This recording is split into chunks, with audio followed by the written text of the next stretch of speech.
Let my son Medardo go. Give him to me. I don't care what time it is. If it's midnight, I'll go get him.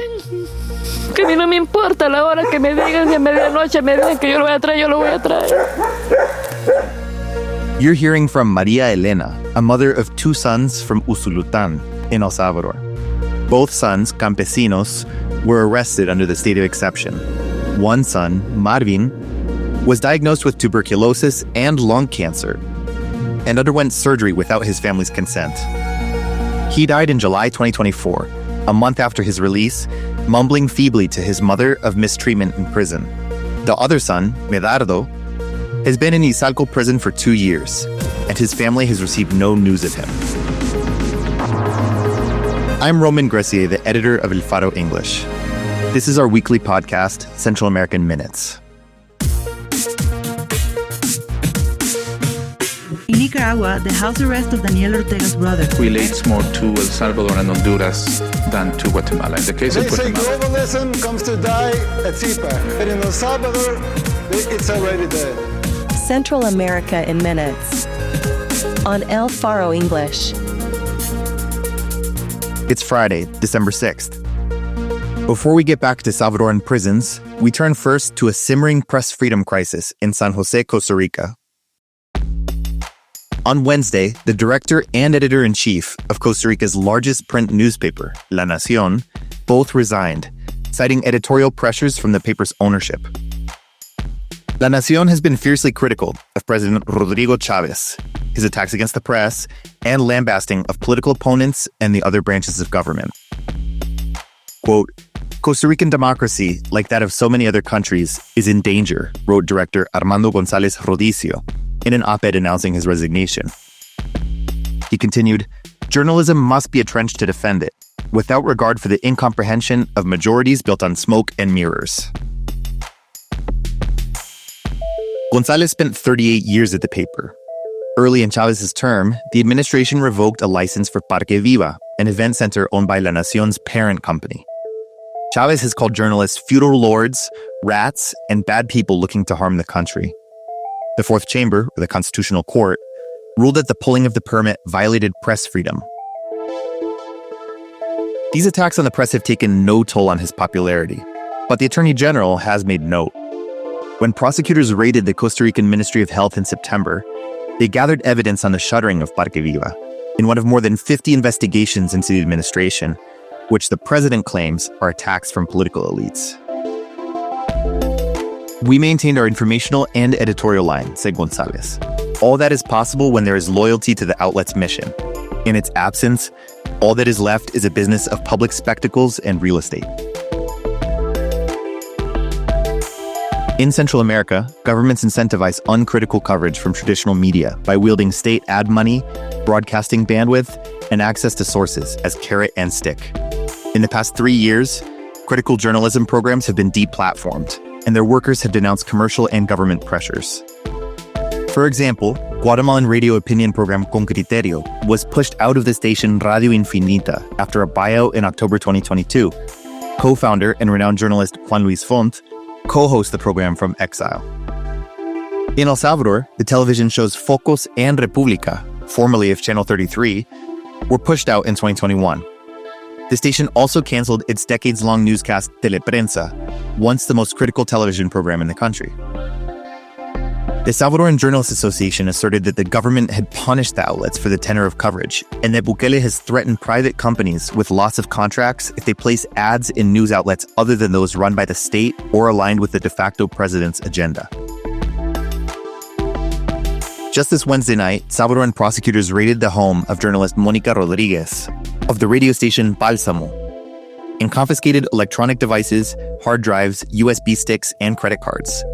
Radio Bálsamo, part of the ARPA's community radio network, has aired barbed criticism of Bukele's plans to bring back metallic mining.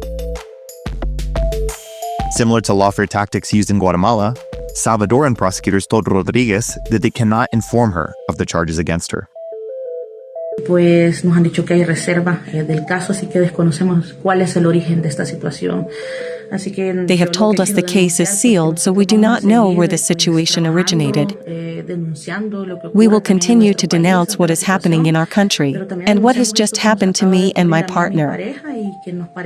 This type of search is unjust.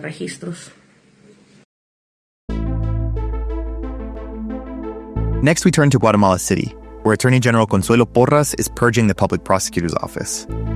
Shortly after prosecutors requested a sentence of 2,680 years in the genocide trial against retired General Benedicto Lucas Garcia, Porras fired the lead prosecutor on the case and dismissed or transferred all his assistant attorneys. And the judicial winds are blowing in her favor. Juliana Ramazzini reports. On Tuesday, an appellate court ordered the whole Benedicto Lucas genocide trial to start over in a different court. As the new head of the Prosecutor's Office for Human Rights, which is overseeing the case, Porras chose Noé Rivera, a prosecutor sanctioned by the U.S. State Department in 2023, for pursuing lawfare against anti-corruption actors in the judicial system. They include his now exiled colleague, Virginia La Parra, Juan Francisco Sandoval, the former special prosecutor against impunity, and Claudia Gonzalez, who used to work for the UN-backed Guatemalan Commission Against Impunity, CICIG. Porras dissolved the Unit for Special Cases from the Eternal Armed Conflict, a branch of the Human Rights Section whose work included both genocide trials, the forced disappearance cases Creon Paz, Molina Teysen, and the Diario Militar, or Death Squad dossier, which is ongoing. Her internal offensive appears to span the entire office, but Prensa Libre reported on Tuesday that she had removed at least 85 prosecutors in just a day. The Biden administration is voicing support for the Ixil genocide trial, even as they condemn the international arrest warrant for Israeli Prime Minister Benjamin Netanyahu and his former defense minister, who stand accused of crimes of genocide in Gaza. On Monday, State Department Ambassador for Global Criminal Justice Beth Van Schaak wrote on X, quote, "I am devastated by the news that an appeals court in Guatemala approved the recusal of judges in the hashtag Ixil genocide case. The case was near completion and now must start again. Victims deserve accountability," close quote. For more on the prosecutor shakeup, go to our front page and read Juliana's most recent article, Defense Strategy and the AG's Decisions Reduce the Odds of a Genocide Conviction in Guatemala.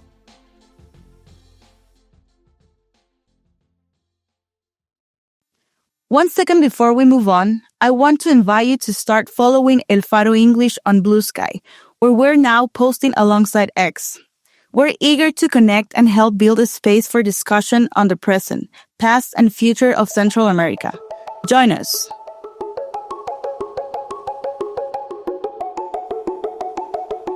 Now for a final look at El Salvador, the country with the highest per capita incarceration rate in the world. In a Stanford-led study published by Lancet in November, researchers estimated that the incidence of tuberculosis in El Salvador is 2.1 times higher this year than if the state of exception had not been installed. The investigators, led by Dr. Yiran Liu, calculate that by the end of this year, over 2,400 extra tuberculosis cases will be registered in El Salvador under the emergency measures. Unless the levels of incarceration are drastically reduced in the short term, they write, the TB epidemic will continue to swell over the next decade. Tuberculosis in prisons is not limited to prison walls, because someone who gets infected with TB in prison, that bacteria might basically stay dormant or sleeping in their body for several years. What this results in is what we call spillover of tuberculosis from prisons to communities. The researchers cite prison overcrowding, poor ventilation, malnourishment, and limited health care as the reasons that the respiratory infection has planted deep roots in Latin American prisons, where incarceration has quadrupled in the past 3 decades, making it one of the most carceral regions in the globe. Thanks for listening to Central American Minutes. Roman Gracier and I wrote today's episode, with production and original soundtrack by Omnian.